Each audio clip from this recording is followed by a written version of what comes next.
All right, it's late July and NHL free agency is mostly dried up, but there's still some guys on that free agent list that make you go, wait, that guy's still available? He can help our team. And then there's a few other guys that make you question, does this guy still play hockey? Seriously? I have players from both of those groups on the list I'm about to get to. I put together a tiers list, and it starts from players who can help a contender all the way down to players who are, unfortunately, probably done. Let's get through the tiers, and let's start at the top. So helps a contender. This is a player who can come into a win-now team and help them in the postseason, become an impactful player when the playoffs start. I mean, you'll be fine if he gives you 25 to 30 games in the regular season, but that's not why you brought him in. You brought him in to help you win a cup. Then you got brings goals to your top six. Pretty self-explanatory. Think of a team that's either a win-now team or a team that's on the cusp of making the playoffs and can use some offensive help throughout the regular season. That's where those players fall into. Roll of the dice is the next category / wild card. This is a player with incredibly high upside, but maybe depending on what you pay him, it's a bit risky because you might not be getting bang for your buck from certain players. And maybe it's a player who hasn't played in the NHL in quite some time. I'll get to that guy a little bit later. Then there's someone we'll take him. There's always somebody out there that a team's like, you know what? Bring him in. We'll pay him league minimum. See what he can do. Then there's, I don't know where he fits. And again, pretty self-explanatory, right? It's a player who's played for a long time, maybe on the decline, and he might have one foot out the door in terms of being a professional hockey player. And we have one or two of those guys on this list. But let's get to the first guy. Let's start with the goaltender, Alexander Georgiev. And this one is interesting because let's not forget, right? This guy was once a 40-win starter. Didn't go well for him last season. He played for the San Jose Sharks and the Colorado Avalanche.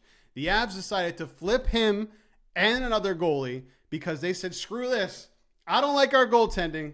Time to move on from this guy. They sent him over to San Jose. Didn't have the greatest year, though. 7-31 record, 875 save percentage, and across both teams, 3.71 goals against. Listen, when you're a goaltender for a lottery team, it's not going to be a good year for you. I think he's good, if not better than a lot of goalies in the league right now, and someone will take him. And I think that's where I land with him. Someone will take Georgiev. But you can also look at him as a wild card, right? Depending on what you pay him. If he's asking for like $5 or $6 million a year for 2 or 3 seasons, then you're kind of like, it's a bit risky, right? Because there's no gray area with this guy. He's either good or he's bad. Let's get to the next guy on this list, and that's Matt Grzelcyk, defenseman for the Pittsburgh Penguins. Well, not anymore. He played 82 games last year, 31 years old, 1 goal, 39 assists, 15 power play assists. He's a left shot D guy who can quarterback a power play and pick up some points. And you feel like the best fit for him would probably be the Pittsburgh Penguins, but they don't want to bring him back. They brought in Matt Dumba, who probably takes his spot. He just feels like a guy will probably land in Chicago or something like that. I don't think he helps a contender. He's not going to bring goals to your top 6. He's not really a wild card. You're not going to pay him that much at 31 years old. But someone will take him because, you know, getting a defenseman and quarterback a power play I think is pretty important for most teams. But if you're looking at contenders, like the reason they are a contender is because their power play, for the most part, is sorted. So someone will take Matt Grzelcyk, veteran guy who can put some points on the board. Now, the reason I created the roll of the dice / wild card category was for this specific player. And I kind of just gave it away, so I'm going to put him there right now. And that's Evgeny Kuznetsov. Remember him? Well, he was playing last year in the KHL. His last team, Carolina Hurricanes, he had his contract terminated once they were done. But his last season in NHL with them was 23-24, 2 goals, 7 assists in 20 games, 4 goals in 10 playoff games. And then he went over to the KHL where he didn't even play a full season. He was dealing with some concussion issues and some off-ice concerns. We know how that goes. But he's available, wants to come back to the NHL. He has some upside, I guess, offensively. He's only 33. But the risk with him is you don't know how many games he's going to play. What's going on with the off-ice stuff? How serious are the concussion issues? But I want to see him in the NHL. I want to see the Birdman back. I want to see that Selly. And if he can make it work and bring back some of that magic that he used to have, he can help a lot of teams. He can help a contender. Doesn't it feel like a Florida signing? Hey, listen, we'll pay you a league minimum for a season. You'll have a serious chance of winning the cup. We'll try and fit you into the top 6. We're going to get rid of Evan Rodriguez, so we're going to need someone on the wing. Maybe it's you. Let's bring you in. If it doesn't work, so be it, right? That feels like a Panthers player to me. But with that said, wild card, you don't know where you're going to get. He's a box of chocolates, right? You open it up, you don't know where you're going to get with Kuznetsov. But he's entertaining. Would love to see him back in the NHL. Another player on this list who I find surprising that he hasn't found a team yet, and that is Victor Olofsson. Played last season with the Vegas Golden Knights, formerly of the Buffalo Sabres. So I'm trying to figure out his age here. 30 years old, 15 goals last year. He played mostly with Thomas Hertl on the second line. Did play with Jack Eichel. So pretty good centers, 15 goals. Strong on the power play. He only played 56 games. So if you stretch that out to 82, he's probably a 20, maybe a 25 goal scorer. And that's pretty valuable for a lot of teams. His cap hit last year, 1.75. I don't know what he's looking for money-wise, but he obviously wants term. Maybe a 3, 4, or 5-year deal at $3 million per, something like that for Victor Olofsson, who can play in your top 6. I think the Kings, I think Anaheim, the Wild, the Pittsburgh Penguins.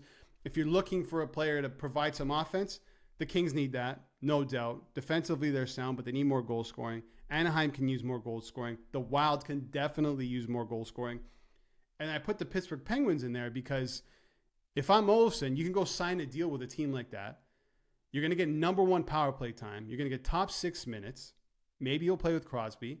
You have a fantastic year, and it sets you up for a payday, right? He's only 30 years old. I'm going to go, someone will definitely take him, but he brings goals to your top 6, and maybe he can help a contender because I know he's linked with the Leafs as well.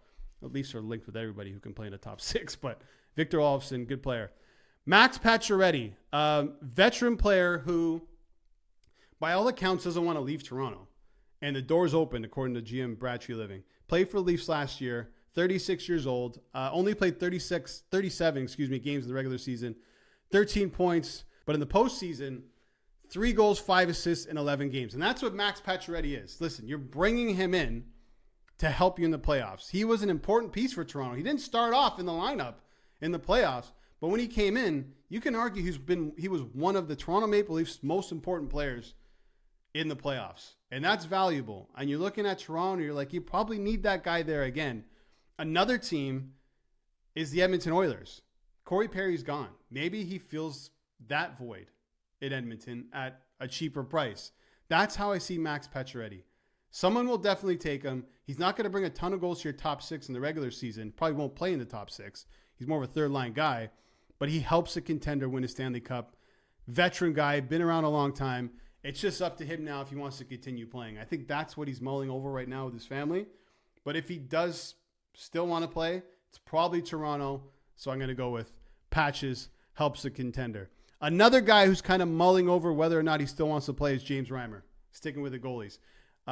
After last season, he said he considered retiring. Him and his family have been taking it 1 year at a time. Played with Buffalo, 37 years old, 900 save in 22 games. He was on a tear near the end of the season, as was Buffalo, because that's what they do, right? That's what the Sabres do. They're out of the playoffs by December, January, and then they start playing well when the hockey actually doesn't matter for them anymore, when they probably should be tanking to be a lottery team. But anyway, cap hit last year was $1 million. This is a veteran journeyman goalie. I think he's a solid backup, could probably help as a tandem guy. I don't know where he goes. I have a feeling if he does want to play, he probably stays in Buffalo. I just don't know how much time he'll see. So someone will take James Reimer, definitely, if he decides to keep on playing. Jack Roslovic, maybe the number 1 player on the list. He's the number 1 player on most people's free agent list. 28 years old. Last season, 22 goals, 17 assists in 81 games. Averaged just under 14 minutes of ice time. Tied a career high in goals. Top scorer among available UFAs. Defensively, not the greatest player. But he can come into your top 6, and he's going to bring you 20-plus goals. Sounds like a guy who can bring goals to your top 6, and that's where I'm putting him. Link with the Leafs, Canucks, and Capitals. So there you go. I mean, he can play on 2 teams who want to win a Stanley Cup and play on another, like the Canucks, who are on the cusp of, they shouldn't be on the cusp, but this is where they are, on the cusp of making the playoffs, right? wild card team, top 6 forward, can also help a contender. Roslovic, there's a reason why most people have him at the top of the list. Let's go to another vet, Jan Ruda. Remember him? Right-handed shot. Could probably sign him on a 1-year deal. Played for San Jose last season. 34 years old. -3 in 54 games. Again, playing for a lottery team as a defenseman or a goaltender, the numbers are not going to look good for you. But we know this guy's a 2-time Stanley Cup winner with Tampa. Steady veteran. He's a depth guy. Think maybe Tampa, maybe Florida, right? This is another Florida Panthers player. I know they brought in Jeff Petrie. But you can bring in a guy like this and say, listen, we can't give you consistent minutes night in and night out, but we might need you at some point throughout the regular season. We might need you in the playoffs. And I think that's what Ruda is. So I'm not saying he can help a contender, maybe, but someone will definitely take him. Good player. Ilya Samsonov, another guy who's been around a long time, but he's only 28 years old. Feels like he's been in the league forever. Played with Vegas last year. Was behind Aiden Hill, 16-9-4 record, .891 save in 29 games. Solid backup, right? When he was with Toronto, who ended up being a tandem with Joseph Wall. And he was a tandem guy, I believe, in Washington as well. The problem with him is that he's not a starter level guy. He's a goalie who can put together 3, 4, 5 outings of just, fantastic stuff. And then the 5th or 6th game, he'll just let in some horrible goals. He'll get on himself. He becomes super insecure with his play. It affects him mentally, and then everything kind of just falls off the rails with Ilya Samsonov. You can tell he's a great guy, but mentally, it's just not always there with him. It comes and goes with Samsonov. I do think someone will want to take him. You can use him as a backup, and if you want to use him as a 1B, he can be that guy for you too. It just depends on how much you pay the guy. If it's a 1-year deal, at next to nothing, you bring in a guy like Samsonov. Like I said, most teams need goaltending, and he could probably help you. All right, TJ Brody. TJ Brody was bought out by the Chicago Blackhawks, 35 years old. Numbers last year, not great. Again, defenseman on a lottery team. -18. He averaged just over 15 minutes of ice time. And I believe he was scratched for the final 18, 19, 20 games of the season. It was not good. His last couple of years in Toronto, you saw the downfall of his play. At one time was a very good, serviceable, steady defenseman. He's not really that anymore, but he is experienced, and you kind of hope that he can find something in his game at 35 years old. I just don't know. He's probably a PTO candidate, I would think. I'm going to put him in. I don't know where he fits, but also would not be surprised if he's still playing in the NHL next season. We'll have to wait and see. Another vet who is still playing hockey, Marc-Edouard Vlasic, 38 years old, spent his whole career in San Jose, which I love. You never get, one-team men anymore in most North American sports. Actually, in any sport, any team sport, really. Played 27 games last year for San Jose, limited by injuries. This is a guy who's, been a defensive stalwart basically his entire career. Norris Trophy guy in his prime. He's not that anymore. And I think he still wants to play, at least according to his agent, who told ESPN that he hopes to play next season. And when it comes to a PTO, Vlasic isn't there yet in his process. So I think someone will take him. I don't know where he fits. I threw a bunch of teams out here on my list.